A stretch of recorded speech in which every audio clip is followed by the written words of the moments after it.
Hola a todos, buenas tardes, buenos días, buenas noches, allí en la parte del mundo en la que estéis y parte del extranjero. Bueno, como digo siempre, fin, me voy a chapatar, me voy a centrar, estas cosas. A ver, esta guerra acaba conmigo, esta guerra acaba conmigo, de verdad. Esta guerra, bueno, acaba conmigo y con la humanidad en general. Pero vamos, antes de que se produzca ese trágico acontecimiento, acaba conmigo. Porque la cantidad de información diaria, el hacer más programas de los que hacemos habitualmente cuando, digamos, la cosa está un poquito mejor, un poquito, tampoco demasiado. Pero bueno, cuando simplemente estamos con cosas como la guerra de Ucrania, las múltiples guerras en África, los enfrentamientos en Asia y tal, estas pequeñas cosas, ¿no? Pero cuando estamos con esto, pues hombre, es más llevadero y tal, ¿no? Pero es que el conflicto de Asia Occidental, ya hay quien lo llama, bueno, lo están llamando de muchas maneras, de forma así muy formal, la tercera guerra del Golfo, considerando la primera, la de 1991, la de Bush padre, considerando la segunda, la de 2003, la de Bush hijo, y está por la tercera. Bueno, otros ya directamente pues se entran en el error de como el furia épica es el nombre designado por los norteamericanos, pues el error épico, esto lo dicen los iraníes, por ejemplo. Luego el error de Epstein, también la guerra de Einstein, en fin, ya empiezan las variantes de todo tipo y condición, pero de verdad es tremendo porque todavía, yo por lo menos es lo que observo, pues cuando vas a la calle, hablas con la gente y tal, y estas cosas, es la falta de conciencia de la situación crítica en la que estamos. Y abril, como digo en el título, va a ser definitivo.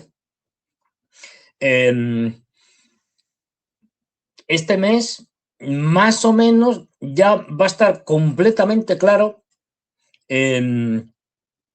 las líneas generales de lo que va a pasar. Siempre puede haber elementos imprevisibles y esto pasa en cualquier cosa, pero lo vamos a tener claro. Por eso el mes de abril va a ser clave, va a ser decisivo. Y ahora explicaremos por qué. Porque estamos al borde del mayor precipicio de la historia de la humanidad. Bueno, ya hemos entrado en el precipicio, lo que no sabemos es si podremos agarrarnos y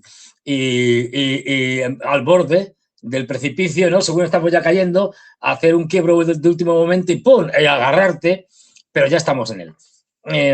Así que, bueno, sin más dilación, que se suele decir, vamos a ir entrando de una forma un poco caótica, porque yo ya estoy, ya digo, mi mente también está caotizada, pero bueno, vamos a entrar primero con alguien que a mí ya sabéis que soy un fan devoto, entrañable. Vamos con la primera información que tiene que ver, como no, con nuestros queridos amigos norcoreanos y con ese gran hombre que es Kim Jong-un, del que yo, si pudiera, bueno, no tengo pelo, pero si tuviera pelo, yo me hacía un peinado como el de Kim Jong-un, que quede claro. Bien, aquí tenemos abrazando a veteranos de la guerra de Ucrania, cuando estuvieron, recordar, luchando con los rusos en la región de Kursk. Bien, pues aquí lo interesante es las declaraciones que ha hecho un coronel, el coronel Pavel Roslach, es comandante de la 80 Brigada Ucraniana, o sea, que de prorruso no tiene nada, de la 80 Brigada Ucraniana que participó en la planificación de la invasión de Kursk hace 2 años. Bueno, pues este coronel admitió que las Fuerzas Armadas de Ucrania subestimaron gravemente a los combatientes norcoreanos que ayudaron a Rusia a expulsar a las tropas ucranianas de la región. Dice el comandante, pensábamos que serían soldados pequeñitos, lo de los orientales, la imagen esta absurda que tenemos los occidentales, de que son los orientales son pequeñitos, flojitos, tal, no sé qué. Bueno, pues esto es lo que dice el tipo. Dice, pensábamos que serían soldados pequeños y hambrientos. Claro, de Corea del Norte, hambrientos hasta más no poder, si no comen.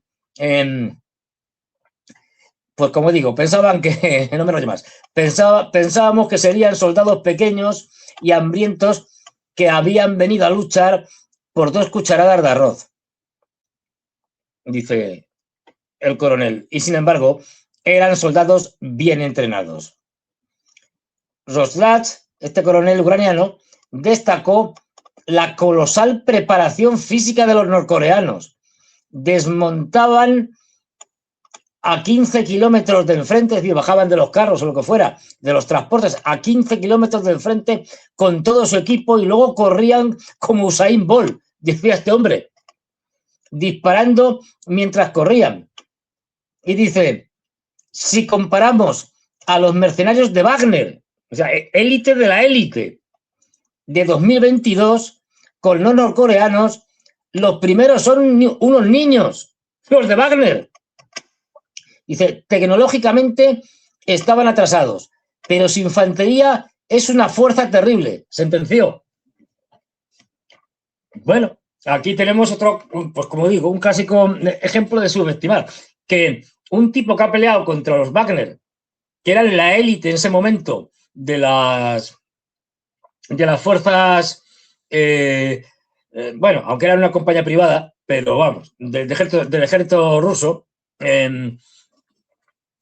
y que fueron los que tomaron Bakhmut, en fin, que son un modelo a seguir, que se está estudiando ya en lo que fue el grupo Wagner y cómo surgieron, cómo se entrenaron, las capacidades que tuvieron, en fin, las técnicas que introdujeron, la innovación, etcétera, en el campo de la guerra.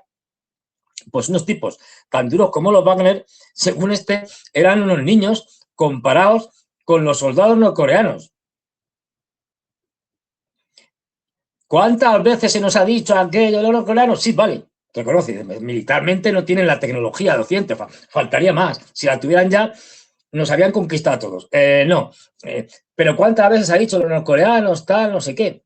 ¿Qué tendrá que ver que aquello sea una dictadura? Es decir, como queramos llamarlo, es decir, o no una democracia liberal, me da igual. Es decir, con que debido a la militarización del país, puesto que está en una situación crítica, con Corea del Sur, Japón, los norteamericanos con su base, etcétera, allí, pues necesiten de una preparación militar excelente. Y ya se han visto muchos vídeos y tal de la estupenda preparación, pero todo el mundo decía, no, esto, pues vídeos, estos serán, bueno, montajes, es decir, exhibiciones, vídeos de propaganda, como lo que hace todo el mundo. Pues no. Los norcoreanos durísimos, incansables. Y ahora, y esto es lo importante, y ahora con la tecnología que les están proporcionando los rusos. Desde el acuerdo, no lo olvidemos, el acuerdo fundamental entre Rusia y Corea del Norte para, en todos los ámbitos, un acuerdo estratégico, económico, cultural, científico, etcétera, y también militar, entre los que se incluye, por eso fueron los norcoreanos allí a pelear con los rusos, en los que se incluye la defensa recíproca, es decir, si tu país es invadido por otro, hay el compromiso de ir a ayudar militarmente sobre el terreno, de tal manera que igual que los norcoreanos fueron a Kursk a ayudar a los rusos estarían comprometidos, si los norcoreanos fueran invadidos, a luchar en territorio de Corea del Norte. Pues bueno, ya se está notando en el tema misilístico y otras cosas las mejoras sustanciales producto de la ayuda de los rusos. Así que vamos a tener un ejército norcoreano en unos pocos años espectacular. Espectacular. Aquí vemos al bueno de Kim Jong-un felicitando a a los coreanos, que son tipos duros. Bueno, pues dicho esto, para abrir boca, que se suele decir, ya vamos de lleno a unos gráficos y tal de la guerra o de las consecuencias de la guerra de Irán, porque esto está grave, no. Lo siguiente, Os voy a abrir yo por aquí, porque si no, no veo un pimiento. A ver dónde los tengo. Un segundo. Vale, a ver.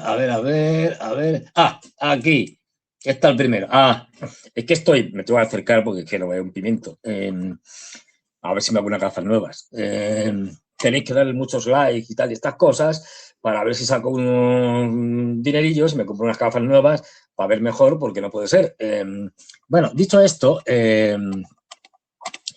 aquí tenemos un gráfico, bueno, pues en el que se habla de la disrupción del desastre, del flujo de petróleo que no fluye desde el estrecho de Hormuz, por el cierre del estrecho de Hormuz. Y fijaros aquí lo que pone.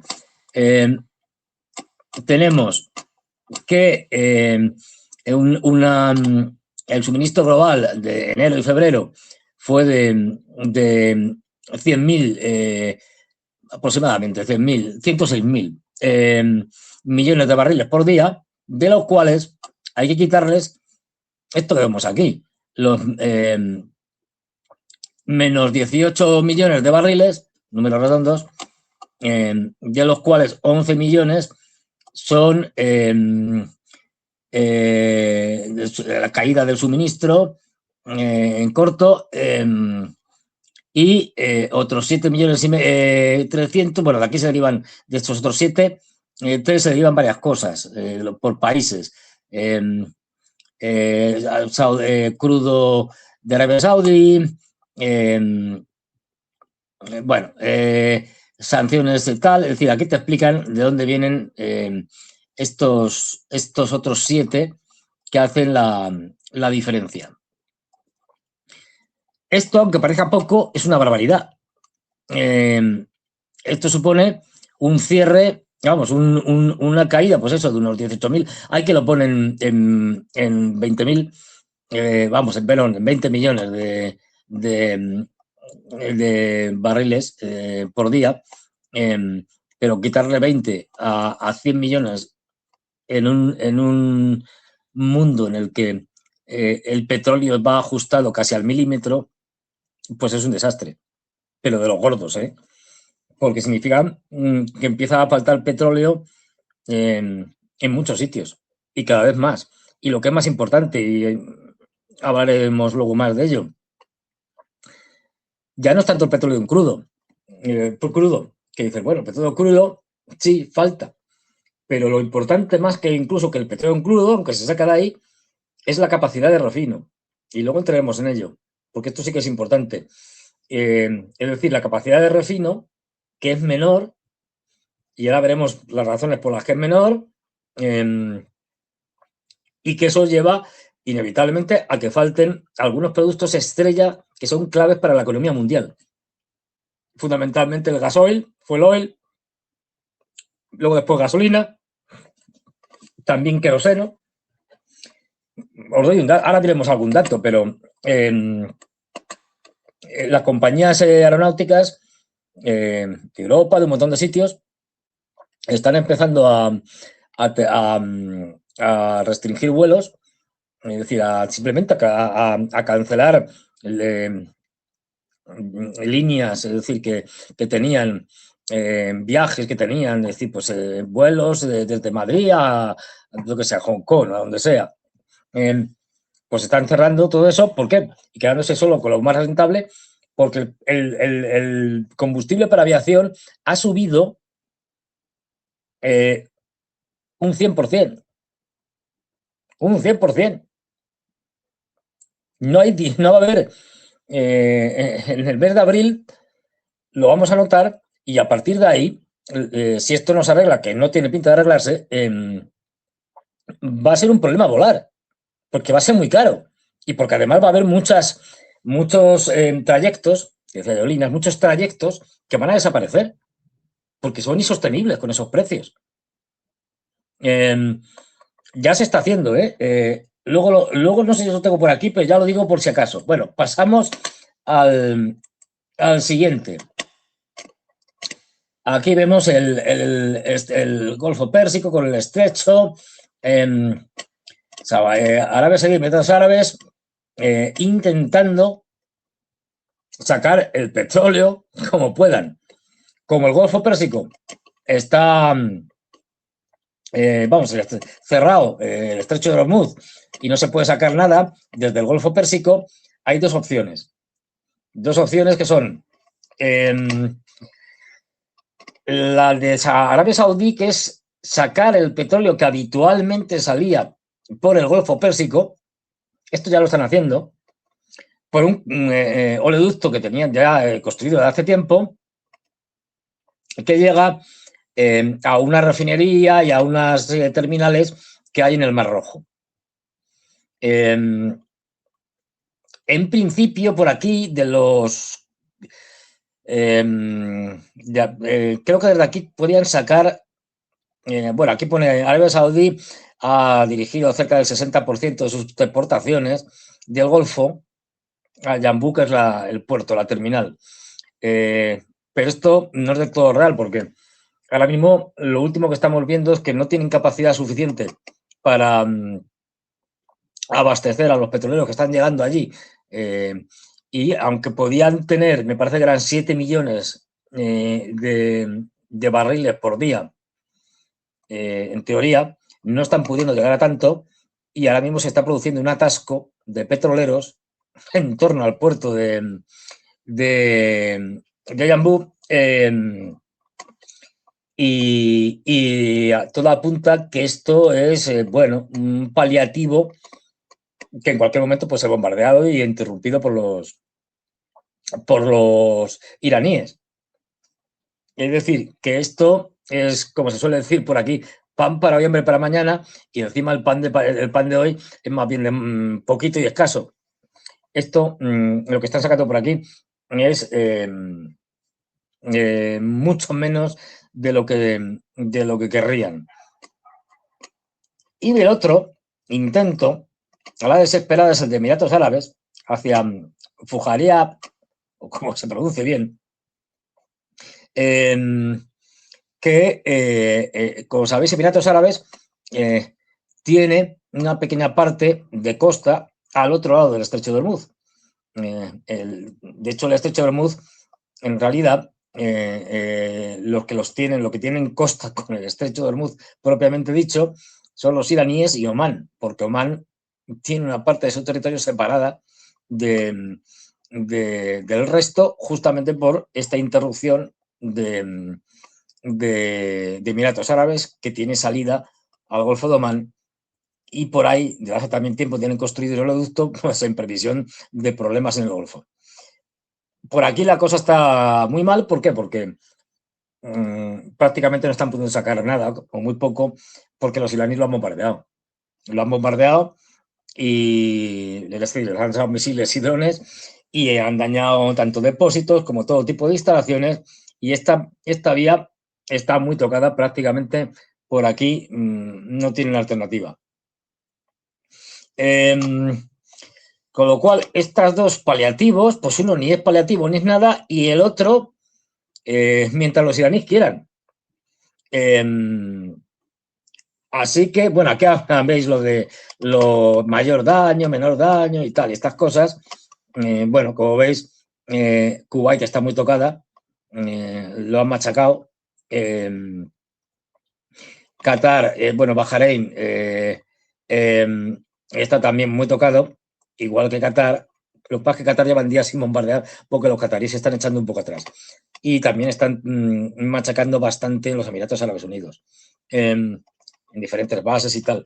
Luego, y esto es importante recordarlo, porque aunque aquí te están hablando de zonas o de yacimientos o de zonas de exportación de petróleo por parte de estos países,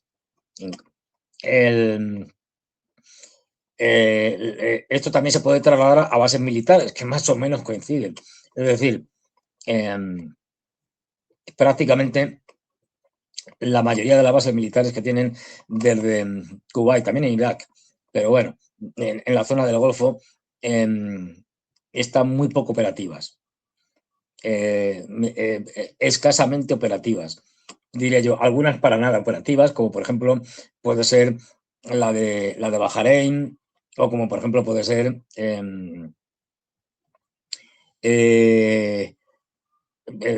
pues algunas de Kuwait, también algunas de Emiratos, están muy mal.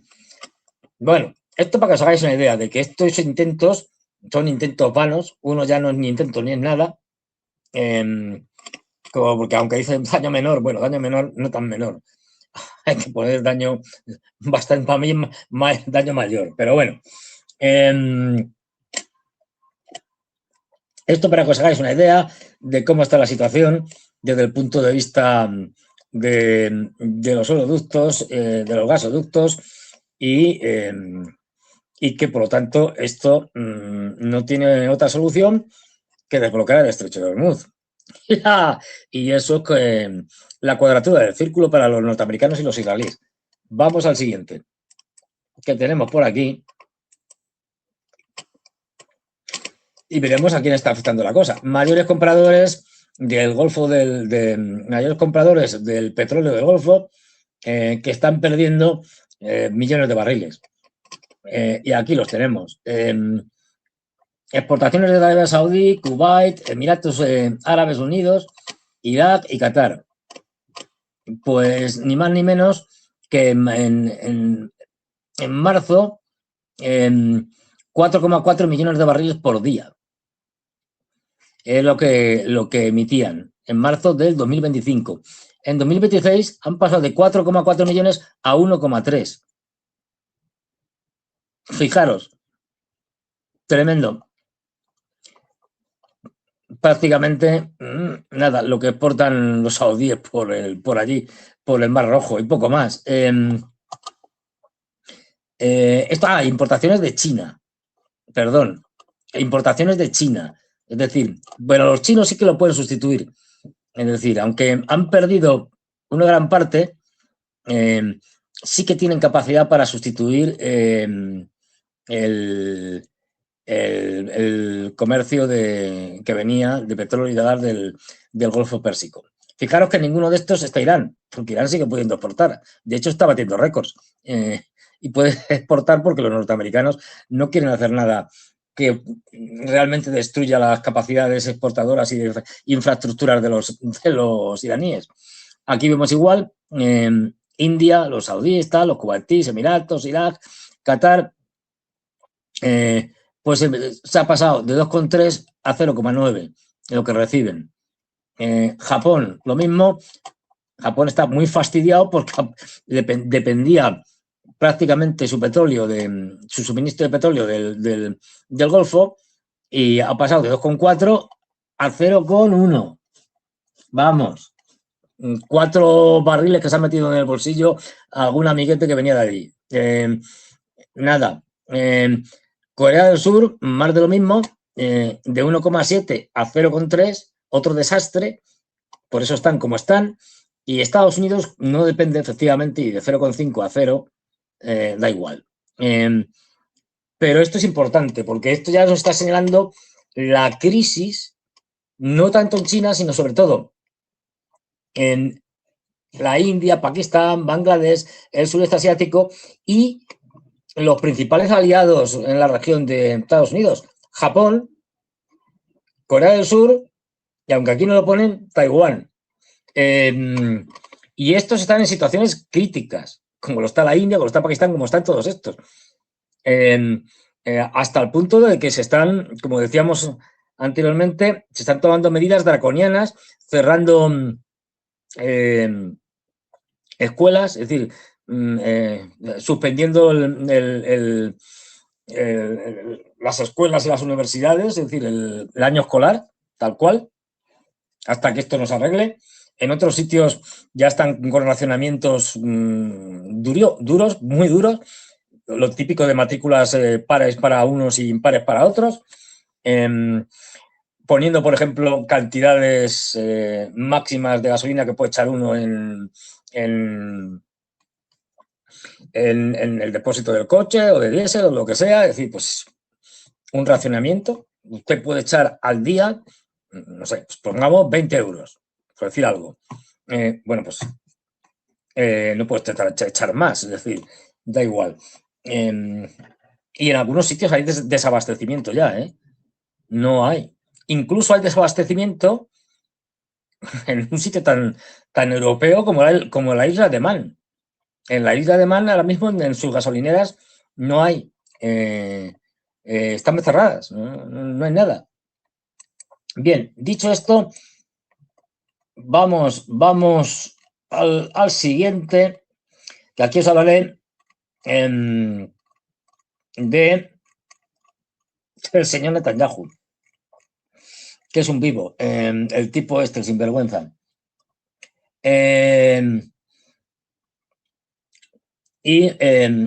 Bueno, primero contaros de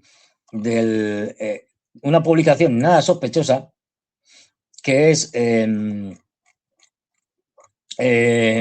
Foreign Policy Magazine, que ni más ni menos que dice Estados Unidos se ha convertido en un estado canalla.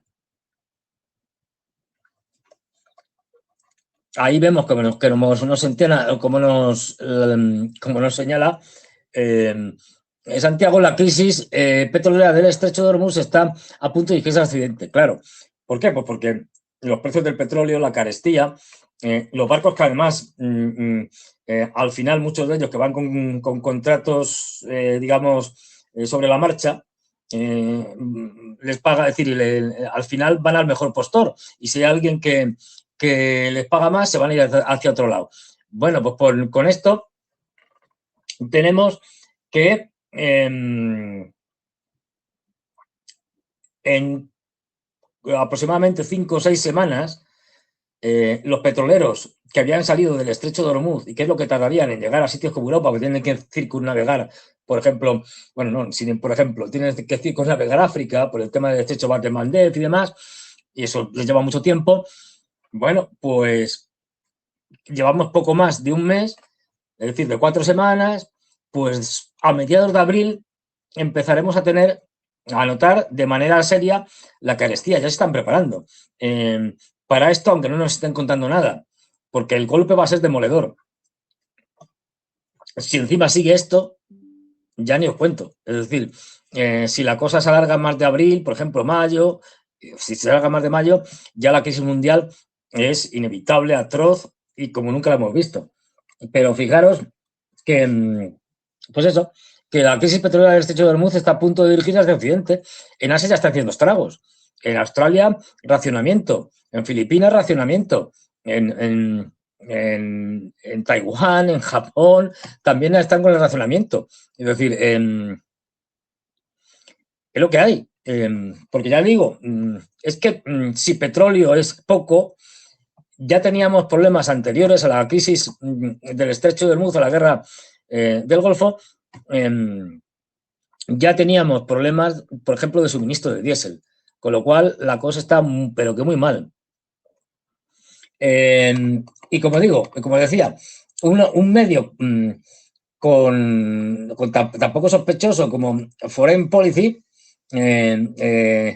más o menos nos viene a contar que la administración Trump se ha convertido, es decir, que Estados Unidos se ha convertido en un estado canalla, en un state rooked, mal pronunciado, yo lo pronuncio fatal, es decir, un estado canalla, un estado gamberro, que era la denominación que daban los americanos a los estados que consideraban belicosos, terroristas, tal, no sé qué, y que por lo tanto había que tener mucho cuidado con ellos. Irak en su momento, Corea del Norte es otro estado gamberro y tal. Bueno, pues ahora Estados Unidos, debido a esta crisis desatada, absoluta, brutal, en la que estamos inmersos y de la que no saben cómo salir, y a eventos anteriores como el secuestro del presidente Maduro en Venezuela, etcétera, se ha convertido en eso, en un estado canalla, en un estado gamberro, en un estado que se dedica a caotizar, es decir, el mundo. Que esto lo venga diciendo medios occidentales es, bueno, lo último. y quería recogerlo porque, ya digo, bueno, lo que va contando aquí, es decir, aunque la mayoría de los estudiosos son realistas y sostienen que unirse al carro con un Estado poderoso y depredador es de riesgo y, por lo tanto, raro, algunos de estos estados verán esto como una mejor opción porque no le queda más remedio. Especialmente estados débiles y vulnerables pueden concluir que no tienen más remedio que alinearse con Estados Unidos y esperar lo mejor. Y los países que quieran usar el apoyo de Estados Unidos para avanzar en sus propios objetivos revisionistas estarán encantados de subirse al carro. Israel, Arabia Saudita y los estados más pequeños del Golfo Pérsico son ejemplos obvios de este tipo de comportamiento oportunista. Es decir, ya lo están aquí caracterizando como eso, es decir, como estados canallas, estados gamberros. Estados Unidos es eso y los débiles tienen que acoplarse e intentar sacar partido, tajada de esto, de su subordinación a sabiendas de que los van a explotar, los van a machacar, pero no les queda otra. ¿Por qué? Porque si saben, si se enfrentan a ellos, les pasará como Venezuela, les pasará como Irán, les pasará como Siria, les pasará como Libia, les pasará como otros muchos países. Y esto es importante por eso, porque que los propios medios ya caractericen como un estado que también se le podría llamar un estado paria, que es otro término que se inventaron los norteamericanos para designar a los estados, pues eso, gamberros, que solo creaban problemas, etcétera, y hablaban de Irán, hablaban de Siria y tal en su momento, que también los designaban así, bueno, pues es de Corea del Norte. Bueno, pues resulta que ahora mismo, en ese sentido, es, aunque sea el imperio y por lo tanto tiene que mantener relaciones con todo el mundo, es un estado paria. Estados Unidos solamente consigue que otros estados le hagan caso por oportunismo y por miedo. Y por miedo a un estado que se ha vuelto ya hiperbelicista, producto de esa degradación, esa aceleración tan grande que estamos viendo de la decadencia del imperio norteamericano. Y bueno, aquí por aquí tenemos un vídeo para que veáis cómo sigue la situación. Aquí lo interesante del vídeo es que son 6 misiles Tajat, los más caros que tiene Estados Unidos, los exoatmosféricos, que se están lanzando contra un misil balístico. Y si podéis contar, van a ir 5 interceptores.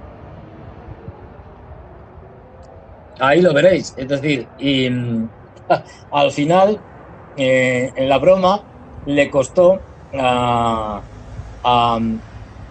Estados Unidos pues la tira, porque una batería Tajat, los Tajat los opera Estados Unidos, son norteamericanos, pero también los operan los israelíes. 1.600 millones de dólares que vale cada batería Tajat. Imaginaros lo que valen sus misiles. Pues aquí lo estáis viendo siendo lanzados de una manera ruinosa. Y cómo pasa el misil entre ellos y terminará terminará pegando en donde sea, pero al final, pues esos 5 misiles desperdiciados que valen verdaderas barbaridades. Esto para que veáis que si bien, y además los Tajate concreto y como los misiles Arrow, estos se están acabando ya. Es decir, es que no tienen. En abril vamos a ver si esto sigue así, que se van a quedar sin municiones de los Arrow, de los Tajat, de los Patriot, incluso. De hecho, ya están recurriendo a sistemas de defensa antiaérea más bajos, es decir, cuya función no es otra, es atacar cohetes, por ejemplo, de los que lanza Hezbollah, etcétera, que de menor alcance y tal, que no son misiles balísticos, etcétera, como son la onda de David y la cúpula de hierro, porque no les queda otra. Eso es a la desesperada, con lo cual eficacia mínima. Pues en esas estamos. Y también querían Es un argumento de un tipo que me merece bastante respeto, que es el profesor John Mearsheimer, porque es de los pocos que ha ido a la contra desde hace tiempo además. Ahí le tenemos. ¿Y qué es lo que dice el profesor Mearsheimer? Imagine that Netanyahu and the Israelis will continue. The Iranians will certainly continue. And this is why Trump just can't walk away. He's stuck. And I think what's happening here, if you look carefully, is that Trump is going up the escalation ladder. I can't help thinking about Vietnam and how that war played itself out. You want to remember that LBJ took us to war in Vietnam, understanding full well that we were in deep trouble and that we did not have a winning strategy. I mean, the reason that we upped the ante in March of 1965, this is when the first combat troops landed at Da Nang, and this is when Rolling Thunder, the famous bombing campaign of North Vietnam. Os digo más o menos lo que está contando Mearsheimer. Dice Mearsheimer, Trump no puede darse la vuelta. Está atrapado, está buscando una manera de ganar esto. El problema es que no puede arreglarlo. La escalada no es una estrategia. Los iraníes pueden sobrevivir. Y luego dice Mearsheimer, que esto es importante, dice, hace una comparación, dice, con la situación actual y la guerra de Vietnam, argumentando que Estados Unidos está atrapado en una escalera, en una escalada, como si fuera escalando por una escalera, para la redundancia, de la que no se puede salir fácilmente como pasó en Vietnam. Acordaros, lo que pasó en Vietnam fue una escalada continua. Es decir, se empezó llevando unos cuantos asesores, instructores, etcétera, y con unas pocas tropas, luego se fue ampliando. Primero unos pocos miles de hombres, y así se acabó llevando a más de medio millón de soldados y desplegando una cantidad de tropas, aviones, etcétera, que no se han vuelto a desplegar desde después de la Segunda Guerra Mundial en ningún escenario. Bueno, pues esto es lo que está haciendo, es lo que está diciendo Mearsheimer, que está en una situación igual que en Vietnam. Es decir, que no puede escapar de esa escalada, se ha metido en un jaleo del que no sabe salir. Y no olvidemos, ¿cómo salió de la guerra de Vietnam? Mal, pero salió. Es decir, trasquilada, pero salió. ¿Cómo salió de la guerra de Vietnam? Pues con un nuevo presidente, con Nixon. Porque con Johnson era absolutamente imposible. No podría echarse atrás. Bueno, pues esto es lo que le está pasando a Trump.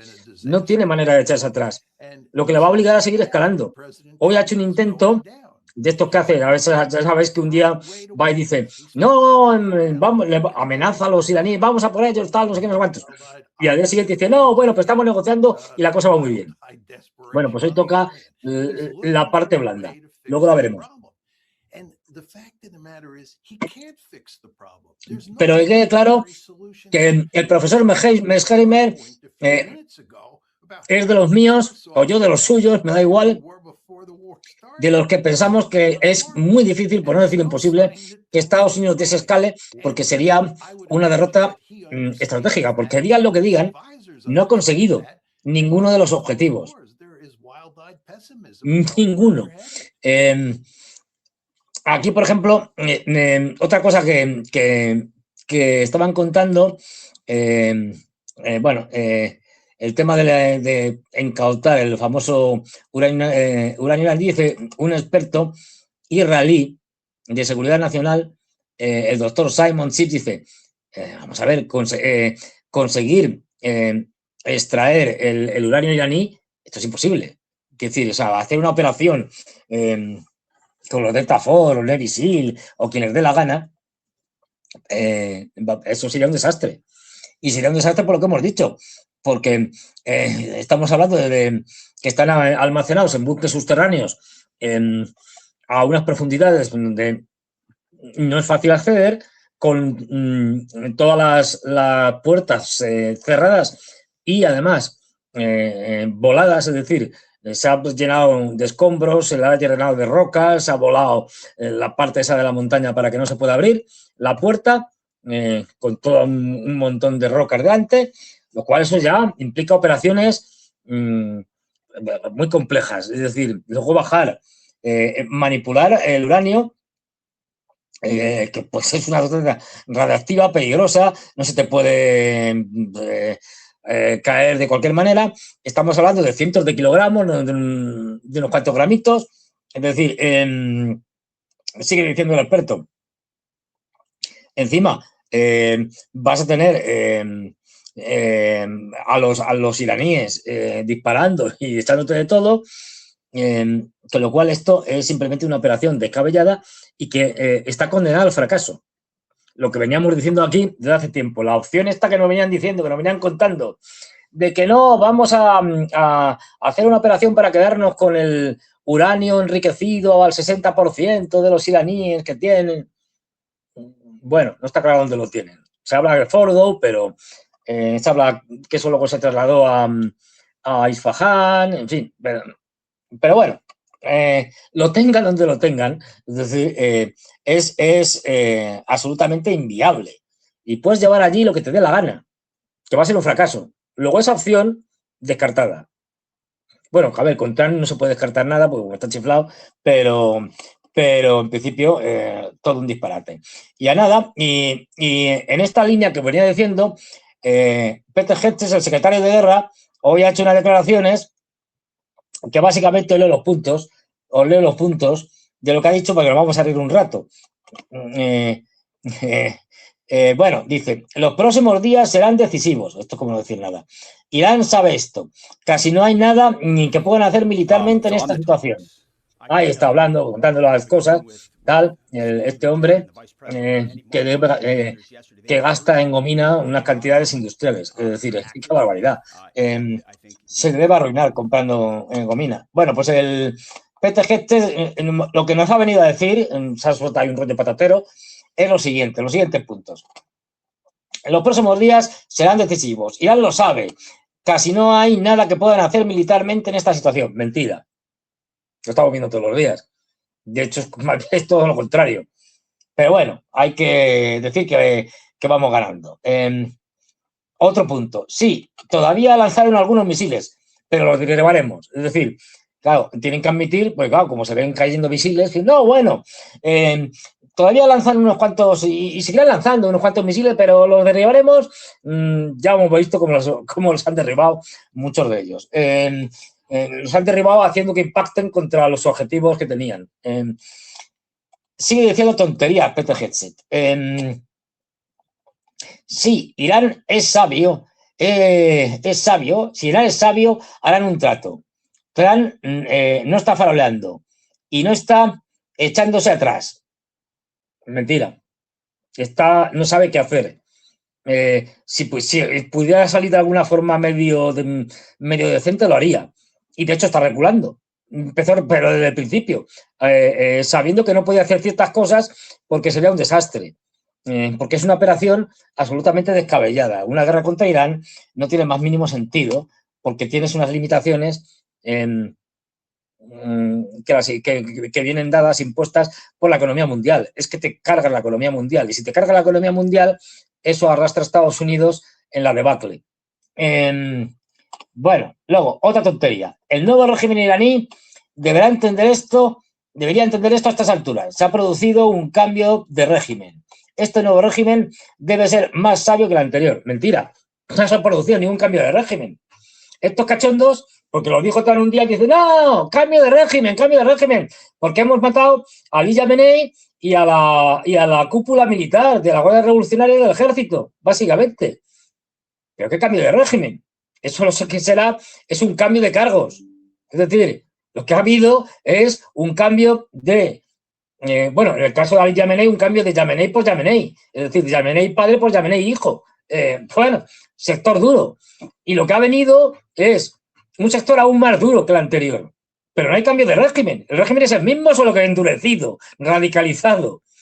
Pero bueno, puestos a contar estupideces y mentiras, pero mentiras que dices, hombre, no sé, empiézate algo más elaborado. Pero nada, ellos siguen. Que la realidad no te estorbe una mentira estúpida. la siguiente. El nuevo régimen iraní debería entender... Ah, sí, esto ya lo hemos dicho. Lo del cambio de régimen. Trump está listo para hacer un trato. E Irán conoce los términos. O sea, ya estamos con que... lo que decía Trump estos días atrás. Bueno, hemos ganado. No queda ejército. Hemos acabado con el 100% del ejército, pero están dispuestos a hacer un trato. Pero si te han ganado, ¿para qué van a hacer un trato? Es patético. Quiero decir... Bueno, sigue diciendo tonterías Peter Hegseth. Si Irán no está listo, el Departamento de Defensa de Estados Unidos continuará actuando aún con más intensidad. Esto es lo contrario. Están actuando con menos intensidad por varias razones, pero entre otras porque se les están acabando las municiones. Entre otras. Y porque lo que tienen allí ahora mismo no es suficiente. Y tienen que esperar a la siguiente fase, que por desgracia va a ser la de poner las botas en tierra, es decir, la de mandar tropas de tierra a una operación, ya veremos cuál es, pero en cualquier caso, que tiene como objetivo final el desbloqueo del estrecho de Hormuz y que no saben cómo hacerlo. Y vamos, me consta que por ciertas fuentes de que los generales del Pentágono, los almirantes y tal, pues la gente que sabe de esto, están diciendo que no hay manera, que no se puede hacer una... Igual que decíamos antes, los de Police, no, los de... no me acuerdo qué era, bueno, pues el especialista este israelí que decía que es imposible hacer una operación para extraer el uranio que tienen escondido los iraníes, que eso es inviable y que eso sería un fracaso sí o sí, pues esto es lo mismo, es decir, con lo que tienes y con el precio que estás dispuesto a pagar ahora mismo, es inviable. Si estás dispuesto a pagar un precio de muchos muertos, podría ser viable con muchos problemas,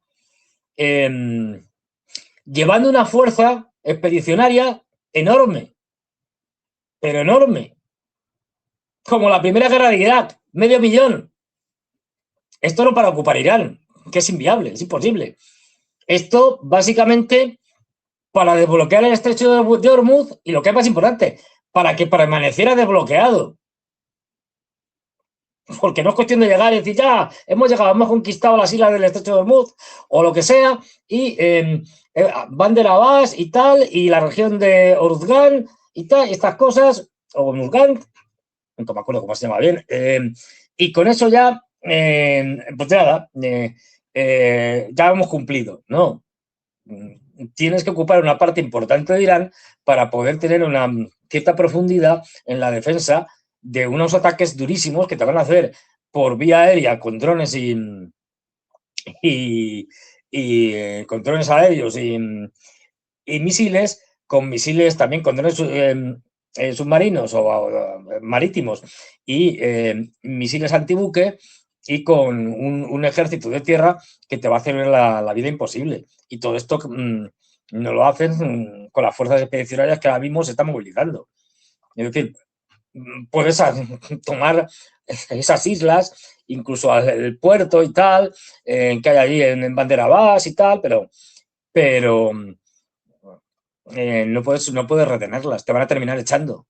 Es decir, que no hay capacidad suficiente. Con lo cual, esto es mentira. Vamos a seguir contando mentiras. Dicen, nuestros ataques están minando la moral del ejército iraní, lo que lleva a deserciones masivas y escasez de personal clave. Esto no sé de dónde se han sacado. Más bien es todo lo contrario. Esto está pasando en el ejército israelí, como ya pasó en la guerra contra Hezbollah de 2024, que están con la moral por los suelos porque les está cayendo todos los días misiles si no son capaces de avanzar mínimamente en el Líbano, en el sur del Líbano, al sur del río Litani, lo que quieren coger, porque están teniendo emboscadas y se están zurrando, pero bien. Ayer estaba sin ir más lejos viendo varios vídeos de destrucción de tanques Merkava y se está hablando de una cifra de en torno a los 70 tanques destruidos o dañados. Que es una barbaridad. En poco más de una semana que llevamos de enfrentamiento directo entre Hezbollah y el ejército israelí, en un fracaso notable por intentar conquistar una parte de territorio ridículamente pequeña y que no tienen manera. Y lo que están y además aumentando las operaciones constantemente Hezbollah, por ejemplo. Pero vamos, los que están en esa situación son ellos, los norteamericanos y los israelíes, no los iraníes, que, hombre, moral por el momento, nada, todos los días por la noche saliendo a manifestarse en favor del régimen, con lo cual, pues ya me dirás tú la poca moral que tienen. En fin, es todo un absoluto disparate de unos tipos que están más perdidos que un burro en un garaje, como suelo decir yo. Ya, sigue diciendo tonterías PTGS. El ejército estadounidense en el Medio Oriente quiere más bombas más grandes y más objetivos para terminar el trabajo. Pues con lo que decíamos de las municiones, para no repetirme, pues hombre, va a ser difícil, porque no tenéis, se os están acabando los stock. Luego, sigue diciendo tonterías. Hay algunas cosas que China y Rusia están haciendo para proporcionar información e inteligencia a Irán que no deberían proporcionar. Sabemos de esto y estamos trasladando las cosas a otros lugares. Pues es más tonto. Pero vamos a ver. Pues claro, lo saben ellos, lo sabemos nosotros, lo sabe todo el mundo. ¿Alguien piensa que Rusia y China no iban a ayudar con inteligencia? Por ejemplo, inteligencia satelital. Pero, hombre, si lo están publicando en las redes sociales, y los chinos están poniendo cada 2x3 imágenes de satélites chinos con bases aéreas norteamericanas, etcétera, o con los desastres ocurridos por los bombardeos en bases norteamericanas. ¿Qué me estás contando? Es decir, señor Hetzel, pues bueno, este tipo diciendo que pues eso, es decir, que malos son que les están ayudando. Es decir, hombre, es exactamente lo mismo, bueno, menos, muchísimo menos de lo que vosotros ayudáis a los ucranianos en Ucrania, pero vamos. Y es tan imbécil que dice, bueno, pero como lo sabemos, estamos trasladando las cosas. Claro, hombre, no se van a enterar. Como trasladar unos cuantos aviones, aviones cisternas, por ejemplo, o trasladar otro tipo de aviones como los Aguas, como el que se han cargado en la base Príncipe Bin Sultán, esto no se nota. Es decir, en un mundo en el que la geolocalización por satélite ya es, que si mueves el coche que tienes aparcado en tu casa, te siguen por cualquier lado. Es decir, como para no detectar este tipo de cosas y el imbécil de Hesse diciendo que los van a trasladar, como que no se van a enterar de que los has trasladado. Madre mía, qué nivel.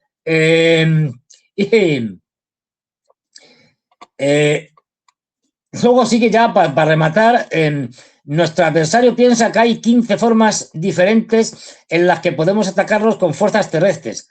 ¿Adivinen qué? Las hay. Bueno, esto ya casi ni merece comentarios, es decir, bueno, pues algo tiene que decir, ¿no? Para consumir minutos en la rueda de prensa. Y finalmente, podríamos destruirlo si fuera necesario, pero puede que ni siquiera tengamos que hacerlo. El punto es ser impredecible. No, si impredecibles lo son, pero impredecible porque no sabéis ahora mismo qué hacer. Y en tanto que no sabéis qué hacer, sois impredecibles. Claro. Es decir, bueno, esto simplemente para comentaros el nivel de desesperación, de estupideces que están diciendo sin saber absolutamente qué hacer. Por eso, como digo, son impredecibles. Y ahora viene el astuto Netanyahu. Cuidado con Netanyahu. Luego lo veremos también en un mapa. El astuto Netanyahu va y nos dice lo siguiente. Se están llevando a cabo negociaciones para formar una alianza con los países árabes que nos ayuden en la lucha y estén de nuestro lado. Bueno, esto un tanto de entelequia, ¿no? Los árabes ahora mismo están muertos de miedo y lo que no quieren es que les lluevan más bombas de los iraníes y la monarquía del Golfo formar una coalición con los israelíes, hombre, bastante tienen ya con dejar a los norteamericanos que sigan haciendo lo que quieran, y ya hemos visto que ninguna de las monarquías del Golfo ha respondido un solo ataque, porque sabe lo que significa responder un ataque de Irán, que les destrozan el país. Y eso es muy fácil, es decir, con destrozar unas cuantas instalaciones petroleras y desalinizadoras, se acabó. Por eso no responden, obviamente. Pero bueno, el astuto Netanyahu dice, sigue hablando y tal, diciendo estas cosas, dice, y va a la clave, dice, debemos, ellos, los israelíes, con la comparsa de estos de las monarquías del Golfo, debemos tomar el control del estrecho de Hormuz. Estados Unidos amenaza con resolver el problema por la fuerza. Espero que lo hagan. Se incluyen. Después de la guerra con Irán, el estrecho de Hormuz debe ser evitado mediante oleoductos desde Arabia Saudita hasta el mar Mediterráneo. Luego veremos, esto no es nuevo, lo que nos está proponiendo Netanyahu, algo que ya viene de lejos, y es hacer que todo el petróleo del Golfo Pérsico pase a través de Israel. Qué listos que son, luego veremos, ese es un plan muy viejo, ya lo veremos luego en un mapa. Pero ojo que Netanyahu está pensando en quedarse con el petróleo del Golfo directamente, aprovechando la debilidad de las monarquías del Golfo y el caos que está generando. No pierde hilo porque sabe que su país energéticamente, aunque tenga gas en la costa, pero petróleo no, y es fundamental. Es decir, y sin el petróleo que le están suministrando, y ahora veremos que también hay problemas con eso, los turcos a través del oleoducto Bakú, bueno, de lo que viene de Kazajstán a través del Caspio, lo que le meten los azerbaiyanos, y en el oleoducto Bakú, Tbilisi, Georgia, Ceyhan, Turquía, pues se queda sin petróleo. Luego lo veremos con los mapas que se ven más claros. Bueno, en el delirio de este mundo que vivimos, en Europa, fijaros, o sea, lo de Europa ya es inenarrable, ya lo sabéis, y está todo confuso, da la vuelta, y que la ultraderecha en Europa, ni más ni menos que la ultraderecha alemana, que tiene neonazis dentro de su partido político, Alternativa por Alemania, que el colíder de Alternativa por Alemania, Tino Kruppala, no sé cómo se dirá en alemán, ahí lo tenemos ahí diciendo, diga lo siguiente, que estas guerras no se tratan de libertad y paz, se tratan de petróleo y dólar. Oh, pero ¿y esto? Ahí va, cuando los europeos siempre nos contaban que esto tenía que ver con la libertad, los derechos humanos, las pobres mujeres oprimidas en Irán, la democracia, los valores europeos, esos valores universales que queremos que el mundo adopte porque son lo mejor de lo mejor, y vaya por Dios, tiene que venir la ultraderecha. Justo bueno, claro, ya hay mucha diferencia tampoco, entre unos y otros, pero bueno, a decir que estas guerras, pues la verdad, que estas guerras no se tratan ni de libertad, ni de paz, ni de nada, se tratan de petróleo y dólar. Y sigue diciendo, las propias autoridades estadounidenses dicen que Irán no tenía intención de atacar y no estaba cerca de una bomba nuclear. Entonces, se pregunta el tipo, entonces, pues, ¿cuál es el objetivo de esta guerra? Porque no se ve. Claro, porque el objetivo era un cambio de régimen. Y como eso ha salido mal y es imposible, pues ya no hay objetivo. Pero ahí lo dice también de manera retórica y sigue diciendo, estamos en contra de la interferencia en asuntos internos de otros estados, porque vemos el resultado, muerte, destrucción, energía costosa y refugiados. Aquí sacan la parte de ultraderecha que tienen con el tema de los refugiados, de la antimigración, etcétera, etcétera. Pero bueno, es decir, dice, no nos involucraremos en guerras extranjeras, queremos mantenernos al margen de ellas. O sea, los pacifistas ahora en Alemania, entre comillas lo de pacifistas, pero bueno, es que es la ultraderecha. La ultraderecha europea se ha convertido en la opción pacifista frente a las izquierdas entre comillas, tipo los verdes alemanes, por seguir en Alemania. Y el Partido Único Europeo, es decir, los conservadores populares demócratas cristianos y los socialdemócratas y socialistas, el Partido Único Europeo. Este es el delirio de Europa. Es una cosa, en fin, tremenda. Y ahora vemos aquí a un general, el general, vamos a ver al general Sir Richard Shearer diciendo esto. There are further and wider linkages. So I think this is a deeply globally destabilizing event, not least, of course. It has completely knocked the global the potential for knocking the global economy awry in a major way. Let's not assume the Strait of Hormuz is going to be opened anytime soon, because if the Americans land amphibious troops in that, for whatever, on that coastline, this thing is going to run and run and run. And we're going to be back into a worse situation. You're probably not old enough to remember 1973 and the oil crisis then, well, you might be, but, we'll be back into that, but times 10. Pues más claro agua. Momento, que se me escapa aquí esto. Más claro agua. Vamos a ver. Que estamos ante una crisis económica mundial. Y que esto no tiene salida, que el estrecho de Hormuz ya pueden mandar lo que quieran, que esto no va para corto plazo, que va para largo plazo. Y este señor, este general, ha sido excomandante supremo adjunto de la OTAN en Europa.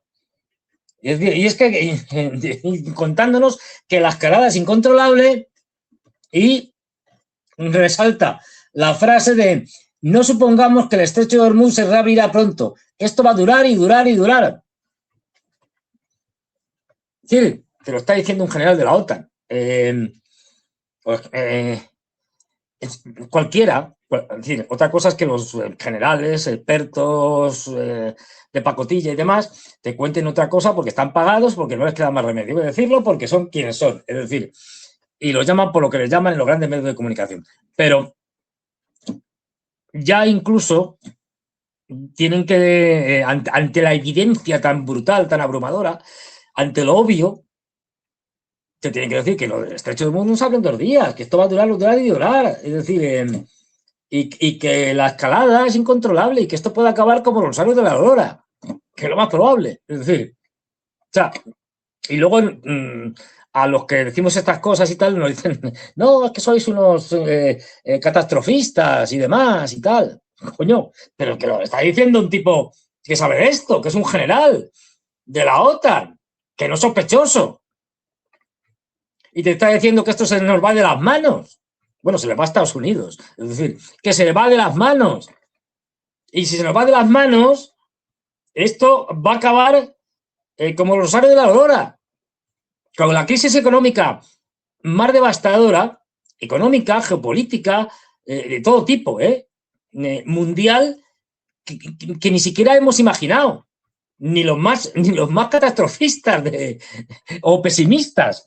Es decir, la que se nos viene encima, si la guerra continúa durante todo abril, y todo apunta a que va a continuar, porque no sabe cómo salir del lío Trump, y por lo tanto no le queda más remedio que escalar, y él se va a encargar de Netanyahu de, si tiene intención de buscar alguna salida, obligarle a que continúe, porque para eso es rehén de Netanyahu, como hemos dicho muchas veces. Pues estamos abocados a algo que jamás se ha visto, porque pasa a nivel planetario. Esto no es una región, unos países concretos, no. Esto es un desastre sin precedentes en la historia de la humanidad. Y me quedo corto. Bueno, mientras digo esto, los chinos, que, en fin, siguen a lo suyo, entre otras cosas, mira el vídeo. Mira primero el vídeo.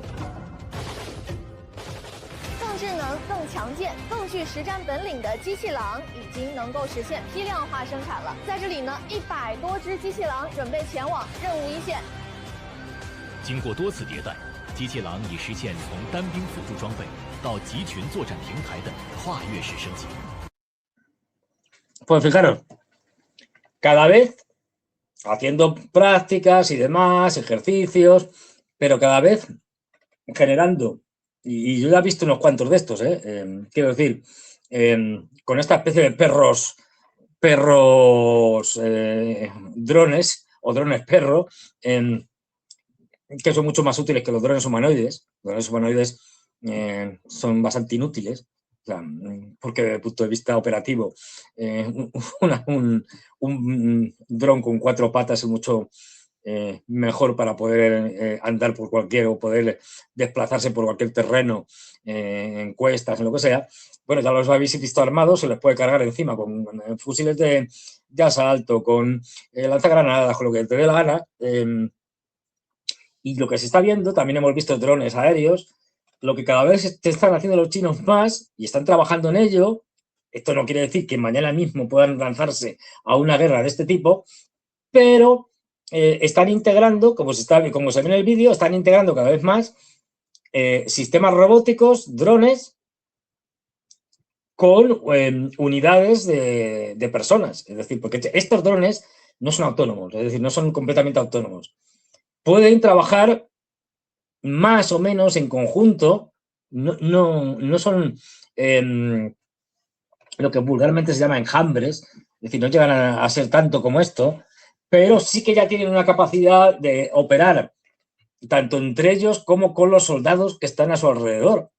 Y los operadores que los dirigen, por ejemplo, una de las últimas cosas que acaban de hacer es que un operador pueda dirigir varios drones al mismo tiempo y, por lo tanto, que no sea un dron un operador, de tal manera que eso permite una mayor coordinación entre esos drones, 5, 6, 7, los que sean, puesto que están controlados por un mismo operador, toda la información se la va suministrando en tiempo real y bueno, ya digo, van trabajando y cuando vayan a invadir los norteamericanos se van a encontrar con un ejército de tierra, bueno, de tierra y no solo de tierra, también de mar y de aire, con una capacidad en el tema de los drones inesperada.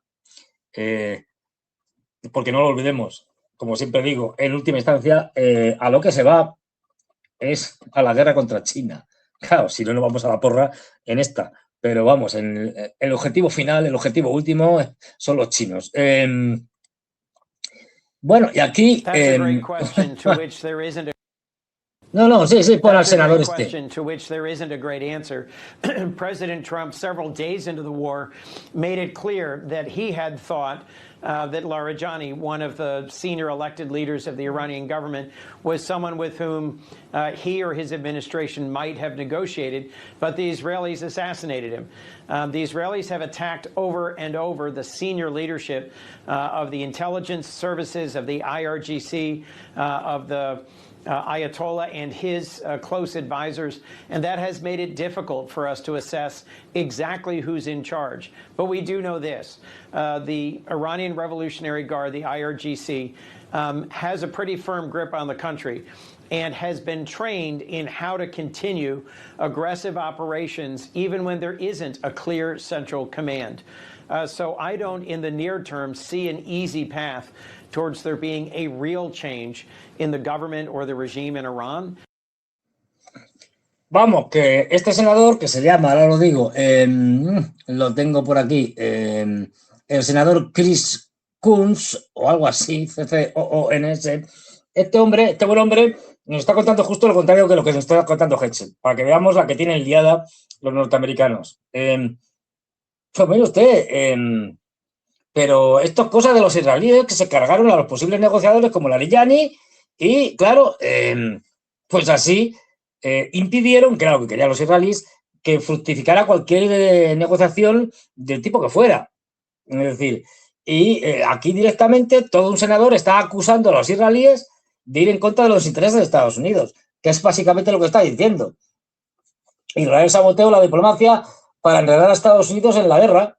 Es decir, cada vez se impone más dentro de Estados Unidos, en su clase política, no digamos ya en la población, la idea, y en el Partido Republicano, la idea de que los han sido los israelíes los que están dirigiendo la guerra, los que han arrastrado a Estados Unidos a la guerra, y Trump es un rehén de Netanyahu, cosa que ya es bastante obvia hasta incluso para los senadores de todo tipo y condición. Es decir, ya la evidencia es tan grande que no queda más remedio que reconocerlo, y al decirlo lo que están haciendo es distanciándose de Israel. Ojo que Israel está aprovechando la que va a ser su última ventana de oportunidad para conseguir lo que quiere, que es anexionarse en ciertas zonas, como el sur del Líbano, etcétera, y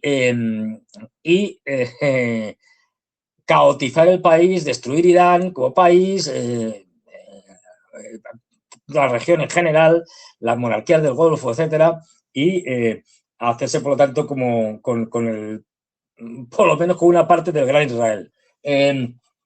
Ojo, porque esta última oportunidad estamos viendo que si esto acaba más o menos bien, quiero decir, sin que el mundo vaya a la catástrofe, y va a acabar con una victoria iraní, esto ya es indiscutible, salvo que le lancen unas cuantas bombas nucleares, con una victoria iraní, pues la siguiente la iban a combatir los israelíes muy solitos. Bueno, pues a ver, esto lo digo porque visto el desastre, los norteamericanos reculan, y otra vez nuestro ministro de la guerra preferido, Pete Hegseth, hace las siguientes declaraciones. Y esto lo hacen porque saben que van a perder en Irán, Entonces tienen que cambiar el foco, como hacen siempre. Y entonces Pete Hegseth ahora hace unas declaraciones en las que básicamente defiende el concepto de Gran Norteamérica. President Trump has drawn a new strategic map from Greenland to the Gulf of America to the Panama Canal and its surrounding countries. At the Department of War, we call this strategic map the Greater North America. Why? Because every sovereign nation and territory north of the equator, from Greenland to Ecuador and from Alaska to Guyana, is not part of the global south. It is a security perimeter in this great neighborhood that we all live in. Each one of these countries border either the North Atlantic or the North Pacific. Each one of these countries sits north of the two basic geographic barriers that exist in this region, the Amazon and the Andes Mountains. This is basic geography that we don't teach in schools as much as we should. And it restores our north-south relations, and we must get it right. In the north, the United States must enhance posture and presence in cooperation with you and our sovereign partners to defend our shared immediate security perimeter. In the south, meaning south of the equator, the other side of this great neighborhood, we will strengthen partnerships through increased burden sharing. This will enable you to take a greater role to defend the South Atlantic and the South Pacific, and to secure critical infrastructure and resources in partnership with us and other Western nations. This is what we did in World War II, just like we sunk ships with torpedoes in World War II. At the Department of War, we called it the quarter sphere defense. And we will do this again. If we're serious about our... Fijaros, ¿os acordáis hace tiempo? No me he dado cuenta, tenía que haberlo subido para que se viera. Que hablábamos del tecnofascismo, de los tecnoreaccionarios o los neoreaccionarios, Peter Thiel, Palantir, todos estos, ¿no? Uno de este grupo, Elon Musk. Que Elon Musk tenía un abuelo, vivía en Canadá y tal, el hombre, y que en los años 30 y 40 formaba un grupito de gente, era muy poco, no tenían influencia en aquel momento, que se llamaban los tecnócratas. Y estos tecnócratas lo que decían es más o menos lo que ahora están diciendo, pero más elaborado, digamos, actualmente sus descendientes como Elon Musk. Lo que decían es que Estados Unidos tenía que estar gobernado por científicos, por técnicos, por economistas, es decir, por especialistas, por ingenieros. Es decir, la política tenía que desaparecer, no tenía sentido. Y entonces Estados Unidos tenía que tener los recursos necesarios y absolutamente suficientes como para poder digamos, gobernar con todas las capacidades y potencialidades que Estados Unidos tenía. Eso significaba, y está el famoso mapa que difundían estos tipos, me parece que es del mapa de 1941, que defendían estos tipos, que era Estados Unidos, fijaros, todo lo que ha dicho Trump y lo que está diciendo la Pete Hegseth viene dado porque, bueno, ahora lo cuento. Vamos primero con esto, que me voy por la tangente. Estados Unidos, lo que os está contando aquí, Groenlandia, Canadá, México, el Canal de Panamá con toda América Central, Venezuela, Colombia, y por eso dice que, bueno, ya del Amazonas para abajo y de los Andes, bueno, eso ya, bueno, eso se gestiona de otra manera. También es nuestro patio trasero, pero esto ya lo otro no, lo otro lo tenemos que incorporar, anexionar, vamos, sería la palabra. Que no se atreve a decir claramente Pete Hegseth. ¿Qué nos está contando? Está haciendo dos cosas, lo que contaba antes, desviar el foco o intentar desviarlo y volver otra vez al programa de los tecnócratas, retomado por sus descendientes, los neorreaccionarios, que quieren gobiernos tecnocráticos, corporativos, sin políticos, y que no olvidemos, son los que sostienen financieramente la campaña, los que han sostenido la campaña financieramente, como Elon Musk, es decir, de Trump, y los que sostienen a los trumpistas, hasta el punto del que le impusieron a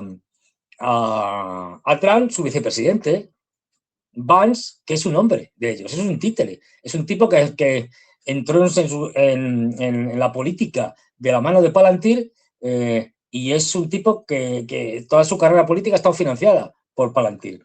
Es decir, no olvidemos que estos neorreaccionarios de las tecnológicas son los que están detrás de esta panda de analfabetos como Trump y compañía, y que en última instancia lo que quieren es llevar a cabo a través de Trump sus proyectos y sus demencias, como la de Groenlandia, por ejemplo.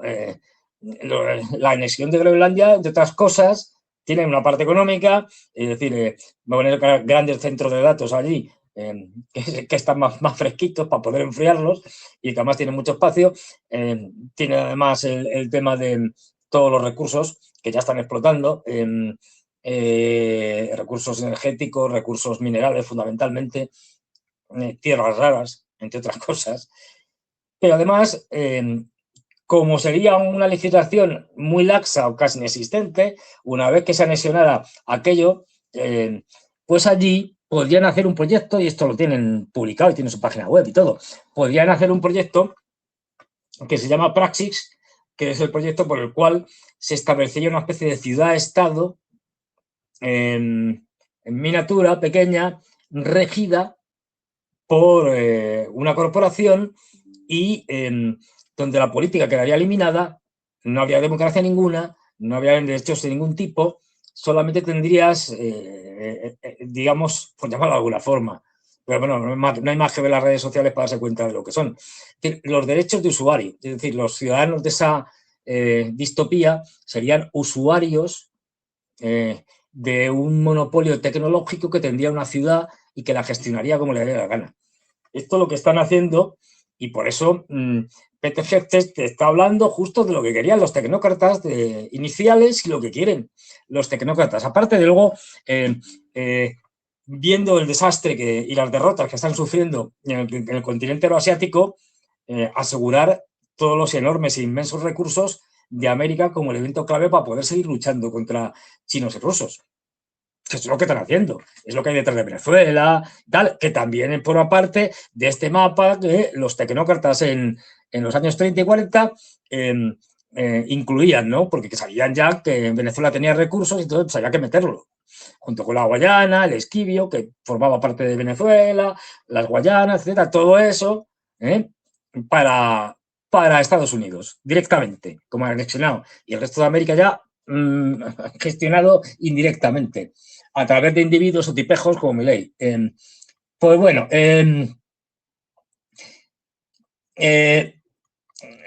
vamos a pasar directamente ya a algunos mapas, sobre todo a 2 o 3, porque para que se vean las cosas un poquito más claras. Esto es lo que hablábamos antes, lo que pretendían es el oleoducto este-oeste, que, bueno, está saturado ahora mismo y no va a poder llegar a alcanzar el máximo que en teoría podría llevar, y aún así sería una parte muy pequeña de todo lo que se exportaba por el Golfo Pérsico. Luego, el que hemos visto que está inutilizado, el de Emiratos Árabes, prácticamente por ahí está saliendo muy poco porque ha sido atacado duramente por los iraníes. Luego vamos al siguiente.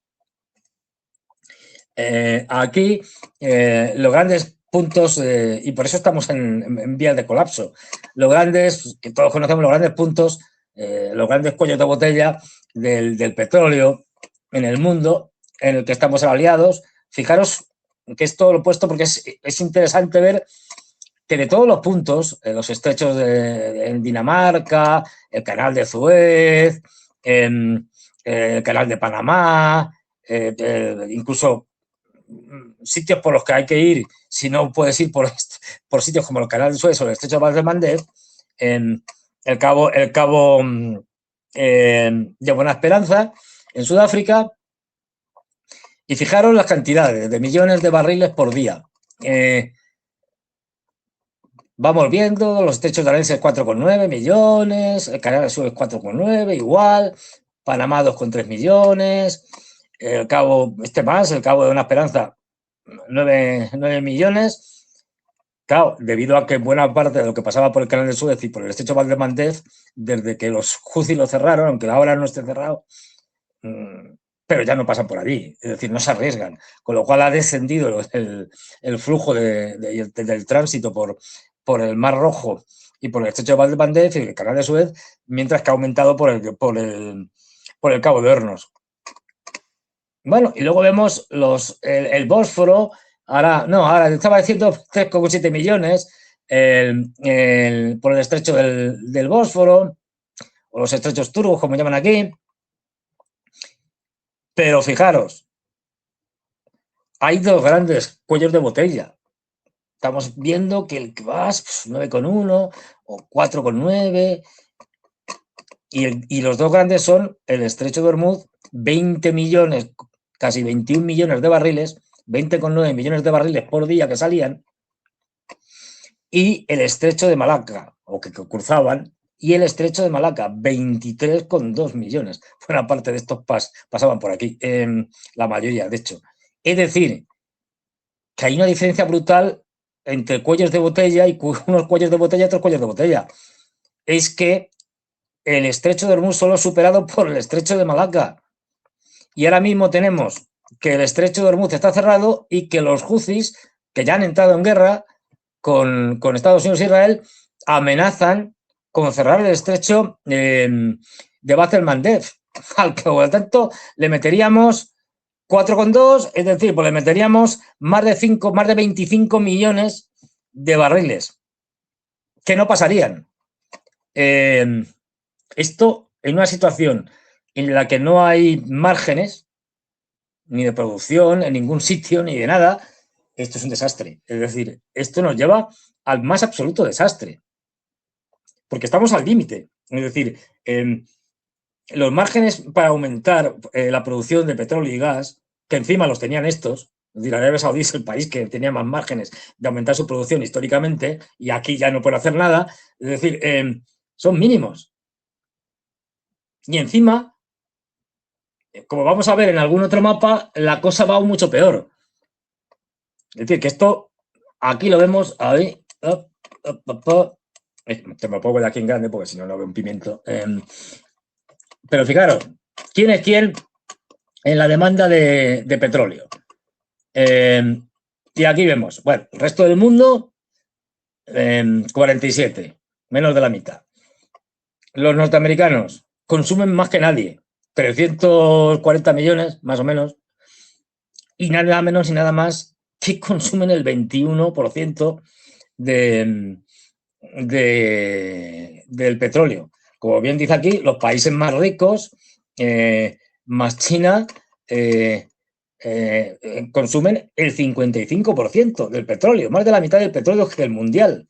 Esto se consume entre 1, 2, 3, 4, 5 países. 5 países consumen el 55%, pero con una salvedad y una gran diferencia. Es que China, que es el segundo, que consume 17 millones, tiene 1.400 millones. 1.400 millones. Claro, tiene su lógica. Y un país altamente industrializado ya, y por lo tanto, un país que necesita tener este consumo y que está haciendo más que ninguno por reducir el consumo de los combustibles fósiles. Pero bueno, Europa,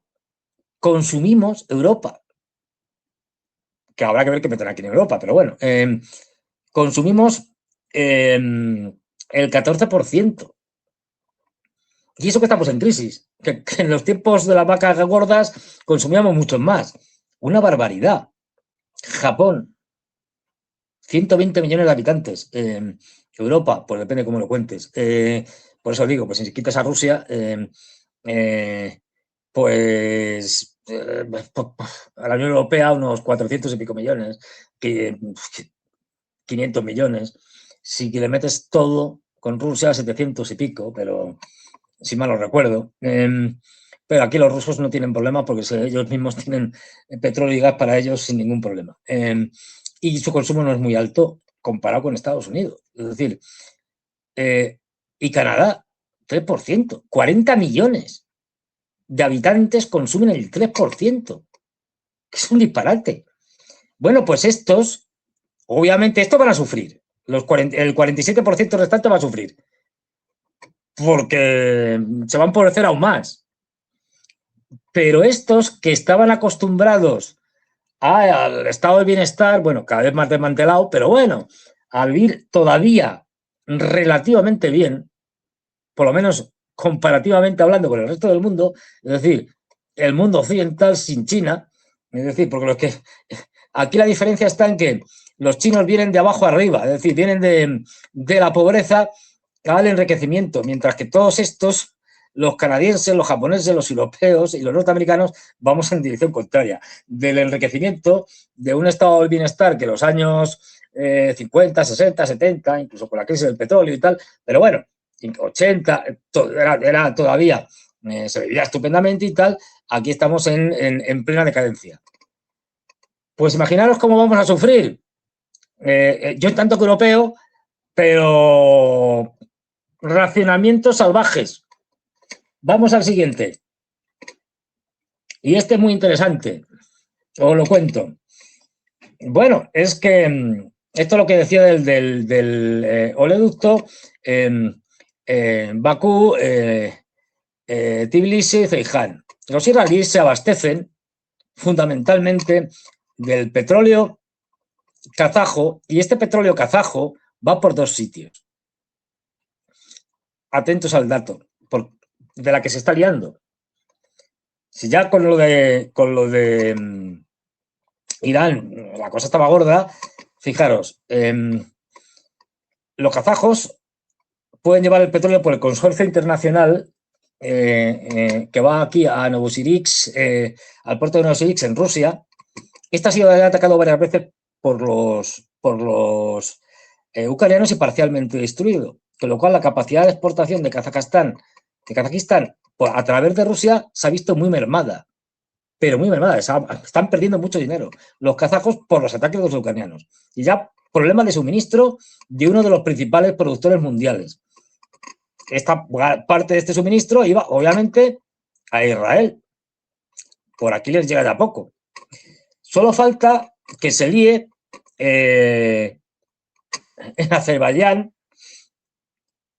cosa que es bastante viable, es decir, Azerbaiyán aliado de los israelíes y de los turcos. Por eso los turcos se han retenido a los azerbaiyanos para que no hagan nada, porque les destrozan a los turcos. Pero no olvidemos que los turcos que juegan, el sultán Erdogan juega a todas las bazas, sigue suministrando, a pesar de que diga que los israelíes son malos, malísimos y tal, sigue suministrando petróleo a través de este oleoducto a los israelíes. Ojo, que, a ver, este oleoducto no solo suministra a los israelíes, también suministra a otras partes de Europa a través del puerto de Ceyhan. Si esto, uno, porque los ucranianos nos están atacando, otro, porque esto se puede ir a la porra al ampliarse la guerra y afectar a Turquía, que es lo que están intentando los israelíes, meter a los turcos en la guerra, fijaros el lío que se monta. Porque ahora mismo digamos que los turcos más o menos medio controlan Siria, cosa que no les hace mucha gracia a los israelíes, porque los israelíes son aliados de los drusos y sobre todo de los kurdos, enemigos mortales de los turcos y viceversa. Razón por la cual ahora mismo Turquía está básicamente, aunque de manera aparentemente neutral, pero está ayudando a Irán. Lo que no quiere es un Kurdistán iraní, que caiga el régimen, que caiga el gobierno iraní y que aparezca aquí un nuevo estado kurdo-iraní que le empieza a plantear problemas. De hecho, una de las cosas que ha estado haciendo Israel es crear, tanto en el tema de Azerbaiyán como en el tema de Turquía, para meterlos en la guerra, crear ataques de falsa bandera. Hoy, por ejemplo, han estado hablando el ministro de Asuntos Exteriores iraní y el turco, y los propios turcos han dicho que son conscientes de que estos ataques no han sido hechos por los iraníes, sino por otros. Y los iraníes los han negado. Pero no descartemos que los israelíes vayan a volver a intentarlo, que seguro que lo intentan. Y a ver qué pasa. Y pasamos al siguiente. ¿Os acordáis que os decía que teníamos aquí un proyecto del astuto Netanyahu que quería decir, no, el estrecho de Hormuz es terrible, ¿veis lo que ha pasado? Lo que tenéis que hacer los países del Golfo, la monarquía del Golfo, es a través de Arabia Saudí, todos allí, todos a una fuente ovejuna, tenéis que a construir gasoductos y oleoductos que vayan, ¿cómo no?, a Israel. Claro, que es lo que le conviene. Por eso le conviene, es una de las razones más, perpetuar la guerra del Golfo para que al final el estrecho de Hormuz sea infranqueable. Ya sabéis que los iraníes ya están cobrando peaje en el estrecho de Hormuz, que aquello intervengan los norteamericanos, si se crea allí un desastre de tal calibre que pueda durar meses, incluso años si es posible, porque al final eso obligaría necesariamente a que acabada la guerra estos tuvieran que irse hacia el otro lado. Esto también lo que quería, porque este es el famoso corredor India, Oriente Medio, Europa. Desde aquí, los israelíes, desde los Emiratos, ¡pum!, exportar a la India. Esto ya hemos visto que con el oleoducto este de los Emiratos se acabó y la cosa está muy, muy, muy complicada. Pero atentos, porque esta es una de las jugadas que pretende el astuto Netanyahu. Y vamos, yo creo que ya la última, y paso a recordaros una cosa. Bueno, esto son las bases militares, pero me sirve bien. Las bases militares, como estamos en una guerra mundial, para que veáis ahora mismo, no entro en África, África está patas arriba, desde Mali hasta Somalia, con más países como la República Centroafricana, el Congo, Mozambique, todos ellos en guerras diversas. No, aquí la guerra de Europa, el frente europeo, el frente, digamos, Medio Oriente, que se prolonga ahora mismo con la guerra entre Afganistán y Pakistán, y que en cualquier momento, como pasó el año pasado, pues tenemos enfrentamientos fronterizos también entre la India y Pakistán, y luego la zona de Oriente, de China, Japón, etcétera. Bien. Pero fijaros el lío. Antes hablábamos de los problemas del suministro de petróleo. Si ya tenemos un lío montado tremendo con el corte del estrecho de Hormuz y el más que posible corte del estrecho de Bab el-Mandeb, ahí va. Os hablaba hace un momento de que lo que viene de Kazajstán a través del consorcio internacional vía Rusia están teniendo problemas porque los ucranianos lo están bombardeando y en cualquier momento les hacen un ataque y lo terminan de reventar. ¿Y qué es lo que estamos viendo últimamente? Porque como estamos hablando mucho y es normal, de esta macroguerra, tenemos un poco relegada la guerra de Ucrania. Y últimamente lo que estamos viendo en los últimos días, ataques muy duros que están haciendo muchísimo daño a Rusia, las cosas como son, muchísimo daño, porque están atacando drones ucranianos, todas las refinerías, tanques de petróleo, etcétera, de almacenamiento de la región de Leningrado, cuya capital es San Petersburgo. Pues bueno, desde aquí se exporta mucho. Es decir, es una de las salidas al mar y de llegadas también, pero de salidas, es decir, al mar que tienen los rusos, la del Báltico, y además con la segunda ciudad más importante de Rusia, San Petersburgo. Y los ataques están teniendo una eficacia, digamos, desproporcionada para lo que es habitual. Ojo, que ahora mismo esto está afectando entre los ataques que hacen en el sur los ucranianos al oleoducto este que utilizan los kazajos, pero no solo los kazajos, y refinerías que hay por aquí y demás, estos ataques a las refinerías de la región de Leningrado ahora mismo están privando de capacidad de refino a Rusia aproximadamente del 40%. No de exportación de petróleo, sino de exportación de productos refinados, es decir, de gasoil, de lo que menos hay, de lo que nos va a generar la mayor crisis, de gasoil, de fuel oil, de gasolina, etcétera. Sobre todo de gasoil. ¿Y esto qué significa? Pues significa ni más ni menos que los europeos la han vuelto a hacer, han vuelto a escalar. Aprovechando que estamos todos centrados en la guerra en Oriente Medio, pues han vuelto a escalar. ¿Por qué? ¿Por qué no detectan los rusos? Hombre, que pues, a través de Bielorrusia o por la misma Rusia detectarían a los drones y tendrían más eficacia derribándolos. Alguno caería, pero bueno. Es decir, alguno impactaría contra las refinerías, pero no sería con la eficacia que están teniendo actualmente. Pues esta es la broma. Bueno, porque las líneas rojas en Rusia no existen. Ya sabéis que soy muy crítico con eso. Pero esto sería casus belli. Pero casus belli, además, si esto le pasa a Estados Unidos, esto Estados Unidos ahora mismo estaría bombardeando a quien fuera. Pues es que los drones ucranianos no son detectados porque ni pasan por Rusia, bueno, pasan un poquito al final, pero ni pasan por Bielorrusia. Desde Ucrania van a Polonia y desde Polonia pasan hacia Lituania por la frontera común, pues volando, es decir, por el espacio aéreo de ambos, pasan a Letonia y de allí a Estonia, y de Estonia a San Petersburgo ya lo que les queda es muy poquito. Es decir, la OTAN está encubriendo ataques ucranianos y facilitándolos contra las refinerías rusas, para dañar a Rusia, la OTAN o la Unión Europea, que ya para el caso es lo mismo, la parte europea del tinglao, de la guerra contra Ucrania. Esto, si Rusia tuviera un mínimo de decencia, estaría ahora mismo bombardeando a los bálticos. Y no pasaría nada, quiero decir, no, ni Europa entraría en guerra, ni iríamos a una guerra nuclear, ni nada de esto, pero bueno, son la prudencia estratégica del Kremlin. Bueno.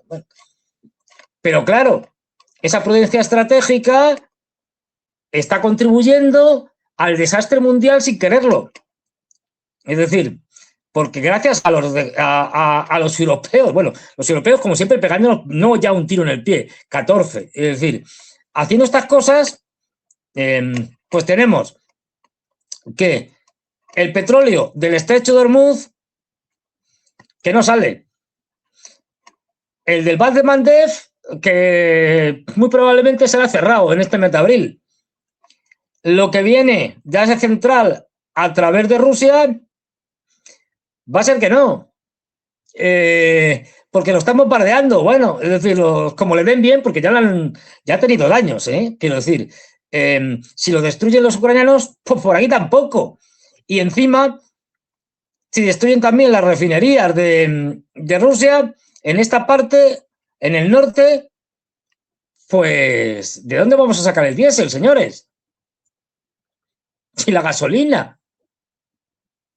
Bueno, pues nuestros gobernantes están aprovechando esto para machacar a sus propios ciudadanos y sumirlos en la escasez, ya de por sí que es segura, pero aún más, si cabe, haciendo que los productos refinados sean más escasos, o sea, haya menos en el mercado, suban los precios y no tengamos y nos tengan que racionar. Luego dirán que es culpa de los rusos, claro. Pero no, es culpa de los ucranianos y de los europeos que sostienen a los ucranianos en última instancia, que sin ellos y en última instancia también los norteamericanos de Trump, no nos engañemos. Quería poneros esto para que veáis el desastre en el que estamos sumidos. Es decir, es que el flujo de petróleo, de gas, etcétera, está haciendo un desastre. Es decir, este mes de abril va a ser clave. Si la guerra continúa este mes de abril y sigue el desastre, ya podemos asegurar que tenemos la crisis mundial más grande de toda la historia de la humanidad, sin precedentes, y que esto va a ser una convulsión histórica de tal calibre que no hay nada comparable, quizá la revolución neolítica, pero eso ocurrió en mucho tiempo, es decir, nada comparable a lo que va a pasar en meses, 1, 2 meses, no más, porque ya digo, la escasez ya está en Asia, los racionamientos ya están, Filipinas, tal, Australia, en las últimas. Se está viendo colas ya, bueno, pero colas en Tailandia, hay unas colas que son espectaculares, de motoristas, de no sé qué y tal, peleas entre la gente que por echar gasolina, la moto, lo que sea. Bueno. Esto es lo que nos espera. Y estoy siendo optimista. Y ya os digo de antemano, Trump no le queda otra, va a seguir escalando. Las fuerzas de tierra, lo que pasa es que no, ahora tendrá que hacer alguna tontería, veremos cuál es la tontería que hace, porque no va a poder hacer, digamos, una tontería mayor, pero con un poco más de contundencia, hasta que no tenga las suficientes tropas, como decíamos al principio, y pueda hacer alguna operación seria de desbloqueo del Golfo. Ahora pues puede hacer la tontería de mandar unas cuantas unidades, se lo tiene muy complicado por la logística, pero bueno, allá que las maten a la isla de Hulk, y por eso estamos viendo esto de amenazas y luego como en el día de hoy a PTGS diciendo que no, que ya han ganado, que vamos a negociar, que no sé qué, y así un día diciendo una cosa, otra la contraria, intentando ganar tiempo para escalar, porque no le queda otro remedio, porque no se puede ir con el rabo entre las piernas habiendo sido él el que ha lanzado la guerra. Y con la derrota más estrepitosa del siglo XX, por lo menos del siglo XXI, y ha tenido unas cuantas, la de Afganistán, bueno, pues esta, la derrota más grande de Estados Unidos en este siglo XXI. Y que no sé si me he pasado 14 pueblos de tiempo. Santiago, hay tiempo a preguntas y respuestas, lo que tú me digas, porque yo como descontrolo, seguro que me he pasado. Y si no, no vamos. Recordar varias cosas. Uno, antes de todo, recordar a nuestros amigos de Guerras y Geopolítica, muchas de las cosas, mapas, tal, información, artículos, los saco de Guerras y Geopolítica. Están haciendo un trabajo espectacular. Están, bueno, a mí no me da tiempo casi a ver todo lo que sacan a lo largo del día. A lo largo del día, prácticamente como unas 100 noticias al día. De de todo tipo, vamos, y especialmente de lo que está pasando en esta guerra del Golfo, en la tercera guerra del Golfo, o la guerra de Este. 2, compartir, ya sabéis, con los amigos, pero fundamentalmente con los enemigos, que se enfadan y que lo entienden más. Poner cosas, escribir, este calvo, tal, lo que sea, comentarios, que eso nos ayuda mucho, que la cosa viene muy chunga. Y luego, likes, muchos likes, todos los que podáis, que eso no cuesta nada, es darle así, pum, y ya está. Y finalmente, nos vemos el miércoles con Ezequiel. Más cosas, en fin, ya habéis visto, no dio abasto y esta guerra acaba conmigo, ya lo digo yo. El miércoles nos vemos y ya ahí os dejamos preparados para el domingo de resurrección. Estamos en Semana Santa, que yo no sé si vamos a resucitar desde el punto de vista geopolítico, porque yo creo que esto ya, geopolíticamente hablando, no hay quien lo resucite, y ni económicamente, pero bueno, seguiremos hablando. Venga, me voy a la porra. Hasta luego, gracias.